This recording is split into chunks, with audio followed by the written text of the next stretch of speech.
I'm going, back in my business. Welcome back, y'all. Let me take these off. As y'all see, I'm kind of doing my soft launch of my new sunglasses line. I'm playing. I just got some new sunglasses that I want to show off.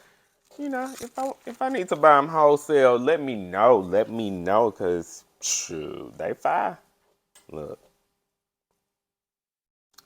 I could put a little label, stencil, emblem. What is it called? I don't know. Something on them and tell them to y'all. But welcome back to episode 5, y'all. Episode 5 of In My Business. And I just want to say thank you to all the supporters. You guys have been really, really supporting me. The views, the likes, the shares, just the support overall. I appreciate you all. And, I definitely want to keep growing. So definitely comment, subscribe, like, share, all of the above, please. Because I give to you, you give to me, the circle keeps going, the black dollar keeps winning, baby. So, like I said, this is episode 5. We've made it to episode 5 of In My Business. And I feel like this may be a little quick episode, but of course, we're going to get into our topics and get up out of there because that's what we do. So, as you know, don't have me out here looking a fool, drinking by myself. Drink, partake responsibly. All right, we're going to hop into something real quick. There is a new show coming up that I am excited about. It's coming on HBO Max, created by Issa Rae, the one and only, the GOAT, the queen, the best. I miss Insecure. Can you bring it back? A movie, something. Give us just a teeny bit. But there is a new series coming out called Rap Shit, and I'm excited about it. Don't get me wrong, I've watched the trailer and I'm excited about it, so I'm gonna kind of give my synopsis on it. Sorry about what's going on in the background. We'll be right back. And we're back. So it's lit out here. I don't know what's going on. Maybe Russia coming after me. I'm playing, y'all. I'm playing. I'm playing. Look, this is the running joke of the season, okay? This is the running joke of the season. But new series, Rap Shit by Issa Rae on HBO Max. It airs July 21st. I cannot wait. I'm super excited about it because one, Issa Rae created it. But two, the trailer for it, the super trailer, the sneak peek seems great. It seems amazing. It is centered around, um, I like to call them hustlers, but artists, entertainers that are up and coming because honestly, you got to hustle until you make it. And that's kind of what it is. I feel like different artists or different entertainers or different creators in their own right. And they know their strengths and they know their weaknesses and they come together and they make a super group and they basically kind of go through their hustle and their struggle of faking it until you make it. And I think it's centered around in Miami. So I'm excited about it because I'm ready to see some ass shaking for real, for real. You know what I'm saying? No, but also anything Issa Rae does is great to me, so I am excited for it. I can't wait to review that as well because I'm gonna do that. Come on, I ain't gonna let y'all hanging. But it also leads me into a hot topic. It's been all of my timeline all week. And I just feel like this person should have just really asked, "Is it my business?" Because she put her tongue all over it, and the individual I'm talking about is Macy Gray. Now, she went on one of them honky tonk shows. And she basically stated that she was like, I'm going to say something. I know it's kind of going to get me in trouble, but, just because you have surgery and you go cut your parts off and stuff like that doesn't make you a woman. I am, it may not be exactly the quote that she said, but that is the Cliff Note version. But it's along the lines of the same thing. And she's gotten a lot of backlash. And here's the thing. I am not a trans woman, so I cannot tell trans women how to feel. And I'm not going to try to tell trans women how to feel.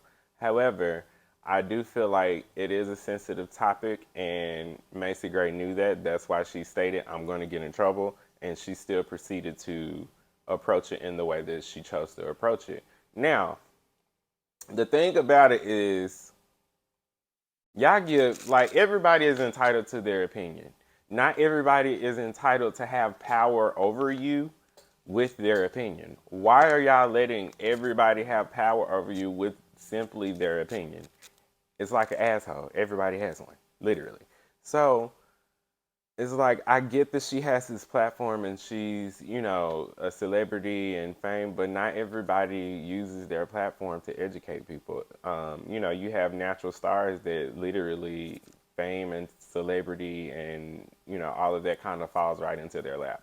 So, I definitely think she could have approached it, but from the women's side of it, like, y'all are giving her so much backlash, and y'all aren't understanding what she's saying and other women are saying as well, which is women, biological women, born women, or birthed women, I don't know, I've been drinking.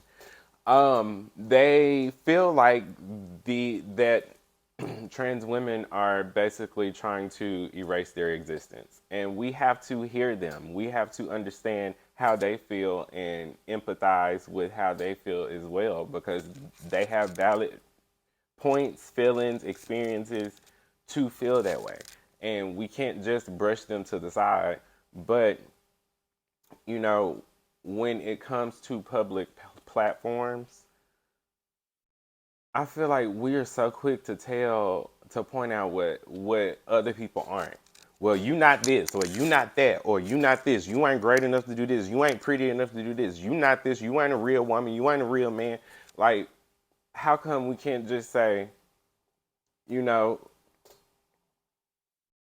why do we have to point out what somebody is not instead of trying to create a solution to bridge the gap between the communities? If you feel this way, you can voice how you, Macy Gray, if you felt like, there are things beyond the appearance that make you a woman, and it takes the inner work to honestly understand or not how to be a woman, but to exude being a woman, to really just take that in. And so I just feel like she put her mouth on it, and she should have just been like, is it my business? And or if she did, if she was gonna, say something about it, she should have took a different approach, because, like I said, it is a sensitive topic, and like, even when it comes to other topics, culturally, racially, politically, like, you take the time to make sure you're politically correct, PC, whatever. So why not do that with this topic, situation, group of individuals? So, yeah, I just feel like, I think, everybody just needs to take a moment and take a step back and listen to what both parties are stating, and hear and create a resolve and a solution, and come together and, build that community, build that camaraderie, build that sisterhood. Like, because that is what is needed, honestly. Moving to the next topic. So, y'all, P Valley. Did y'all pull up this week? Did y'all pull up this week? I know y'all better have pulled up with y'all homies this week because this episode was amazing. Like, jeez, love fucking wheeze. I do not understand how the actors even got through this episode because, geez, it was tough. But this episode was titled Lakeisha Savage, Autumn Night. I did like, the story of Miss Autumn Night, Lakeisha Savage. It gave, the current story. It wasn't her backstory. I still want more of her backstory to understand a little bit. But, I guess, they holding out on that one. But, they gave her, like, what she's up to currently. And let me tell you, she came out, red wig, red dress, red nails, red pumps, and after just taking a cold shower, because they turned their motherfucking water out. Uncle Cliff is so petty, and Big L. They so petty, they took the wrench, turned the hot water off, and listen, she got mad, but she got dressed and went to the mayor's ball, whatever it is, and showed up saying that she was homeboy's wife. What is wrong with her?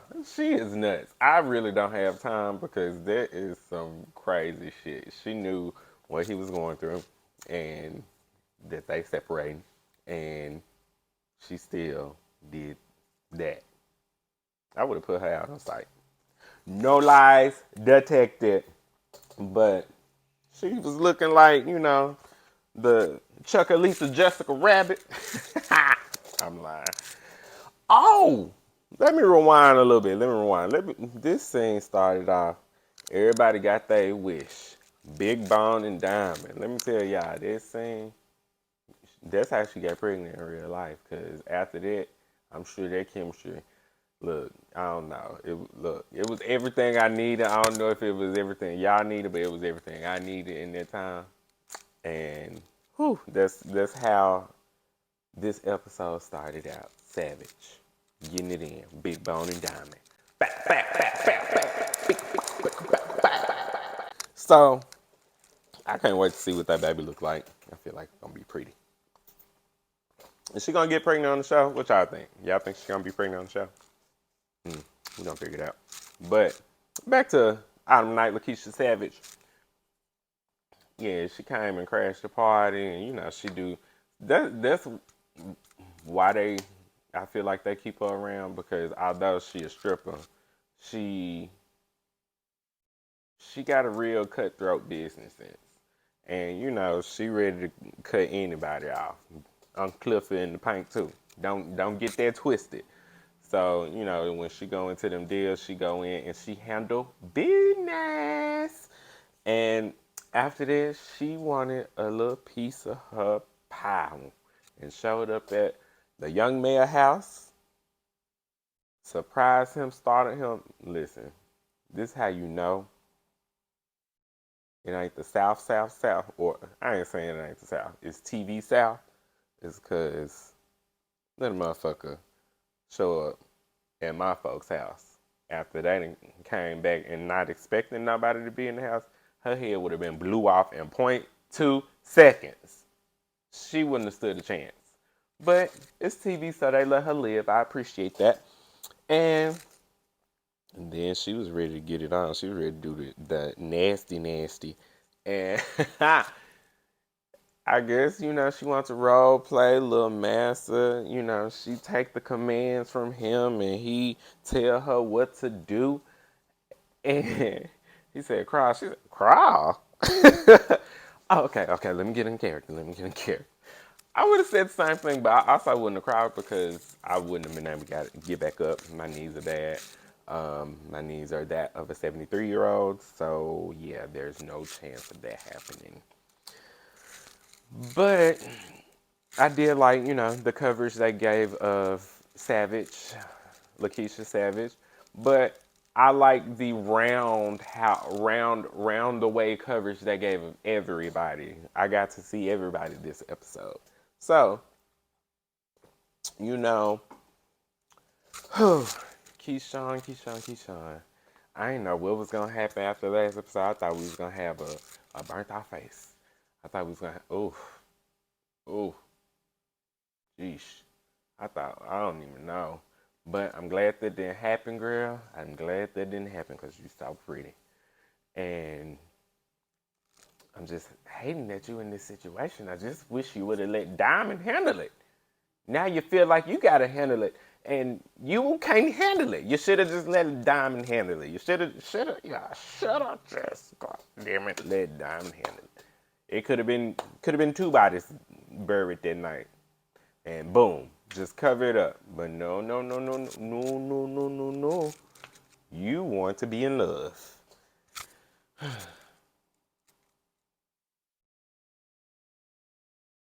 Fuck this dating for love. Date for the money. You are a stripper in the strip club. You were the star player at the Legends Ball. What's your problem? I understand now. Listen, I'm just talking shit. Don't worry about it, because we all, not there, but, we done all been in some crazy situations. But her attempt to leave just made me so sad. I got so excited for her because I was like, yes, she got to leave. And then, boom, the nigga said, or that wigger said, no, not today. I already, one step ahead of you. I already thought about this. It is not happening. You are not leaving me today. And she went back in the house and, contemplated her life. And then, he came back and she had the gun pointed and she just couldn't do it.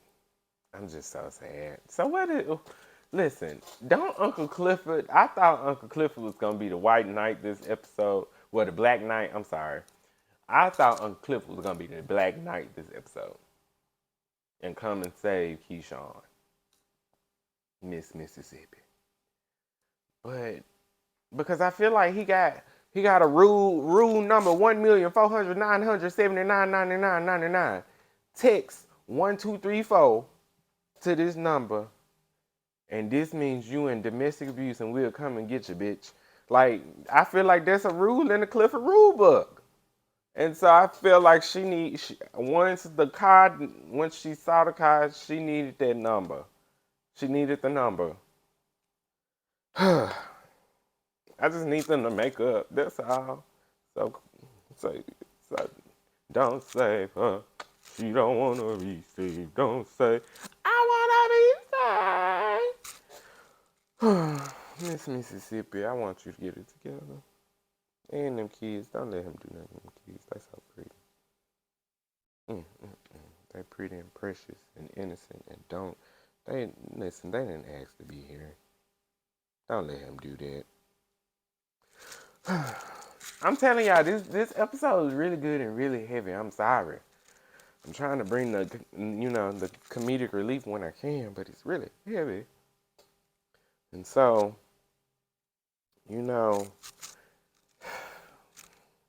I'm so glad I go to a HBCU. I don't know.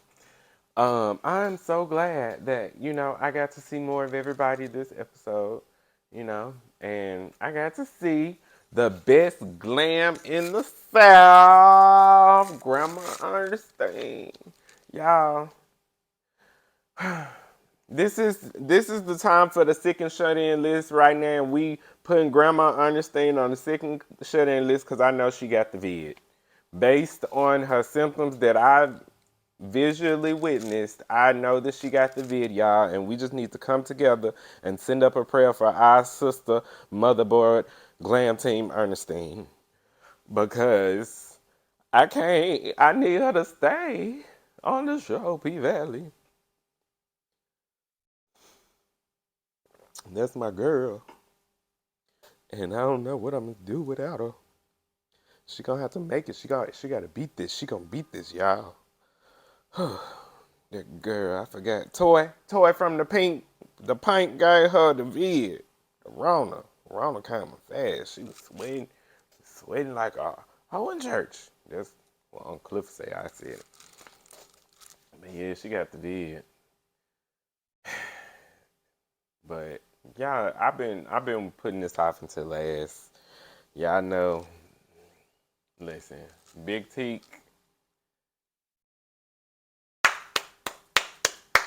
you get a round of applause from me.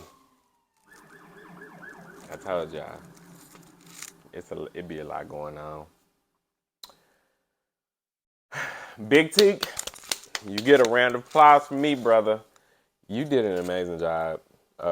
Amazing, amazing, amazing, amazing, amazing. Like your character this whole season, you have played to the fucking T. And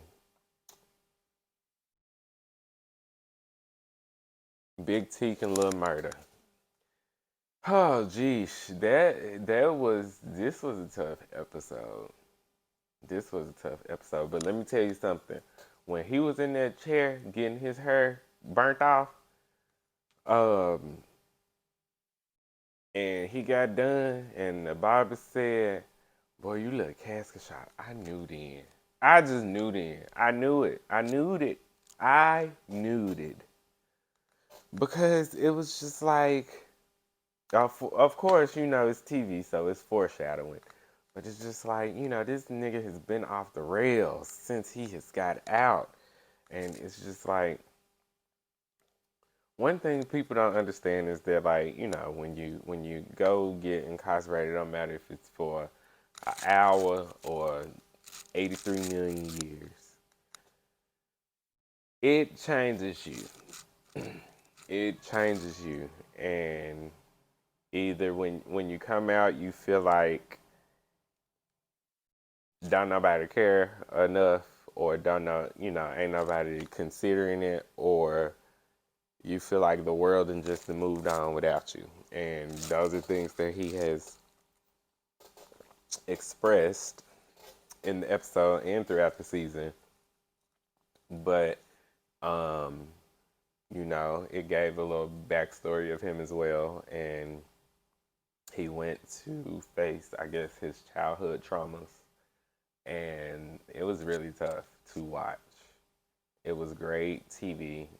Katori Ha, I love you. Like, you make amazing TV. Um, yeah, he went and faced his childhood traumas, and that whole day.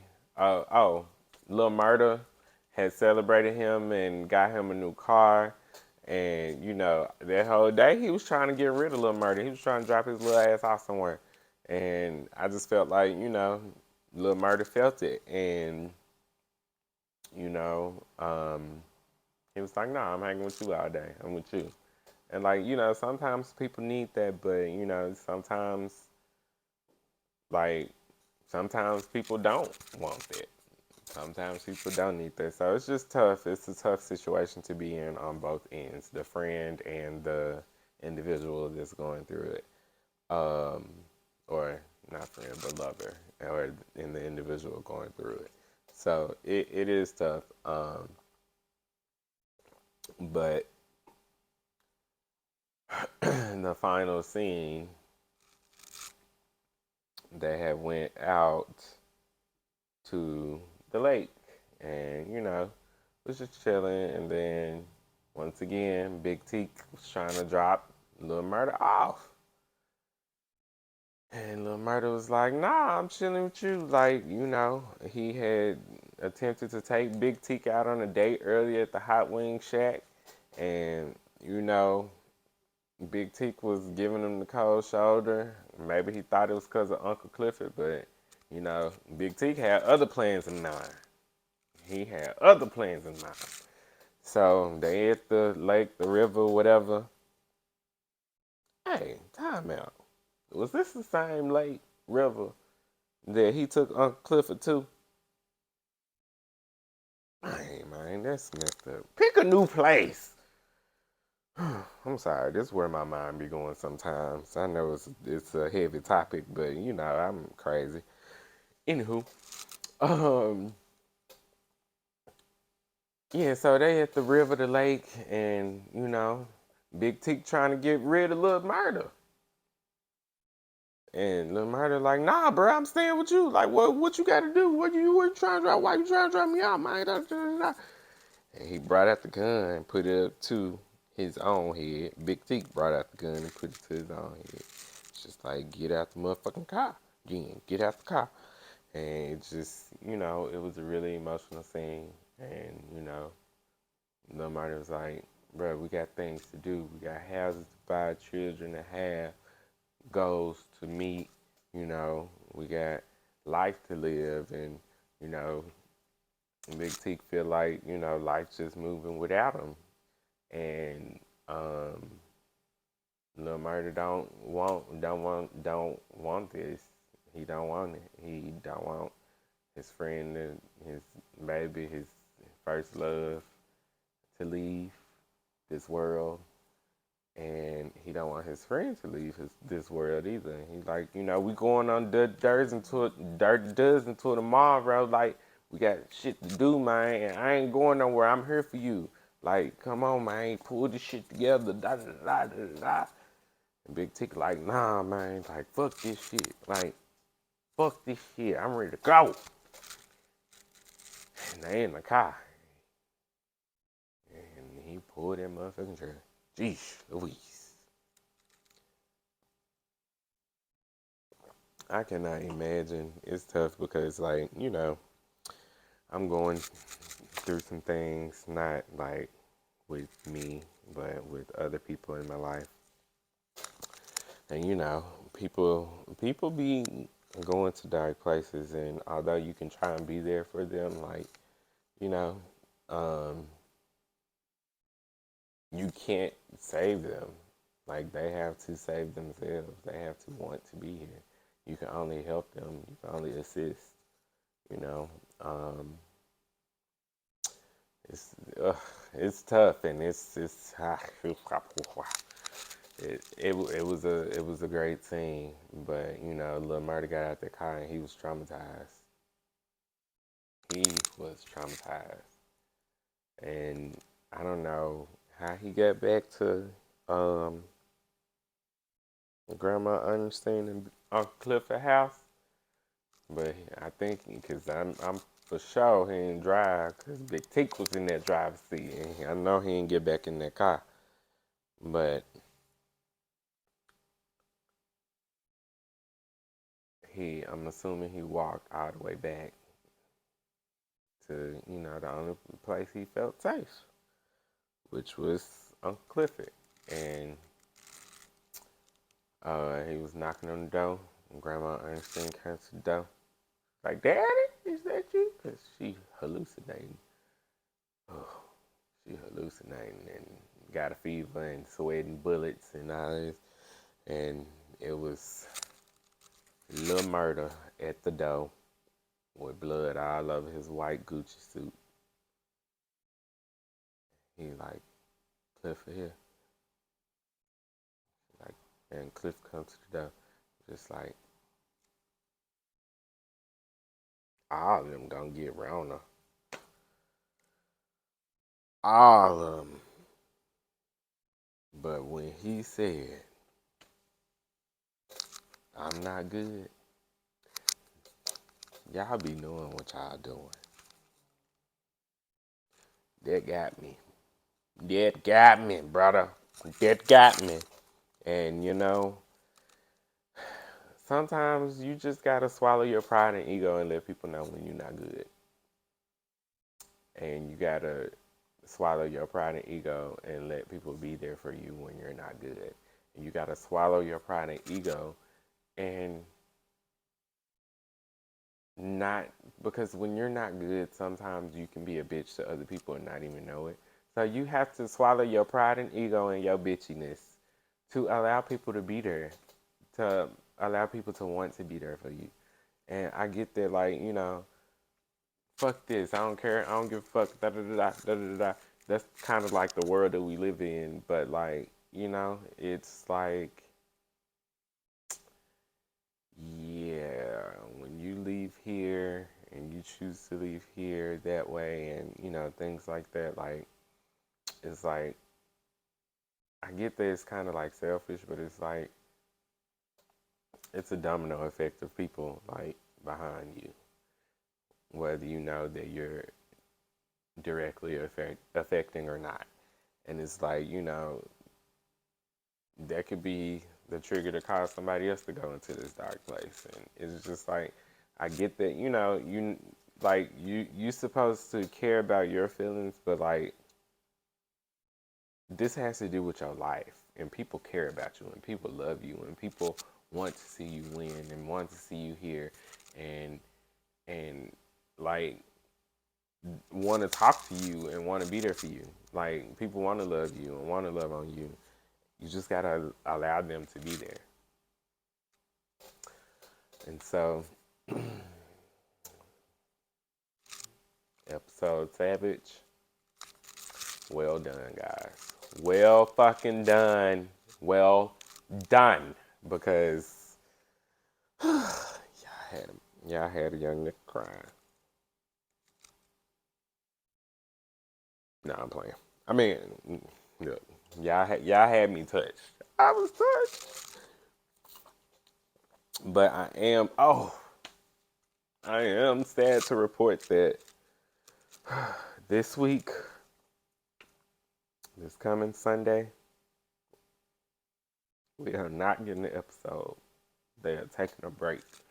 Why y'all taking these breaks? But it's okay. I understand. I just took a break. And I'm mad at y'all for taking a break.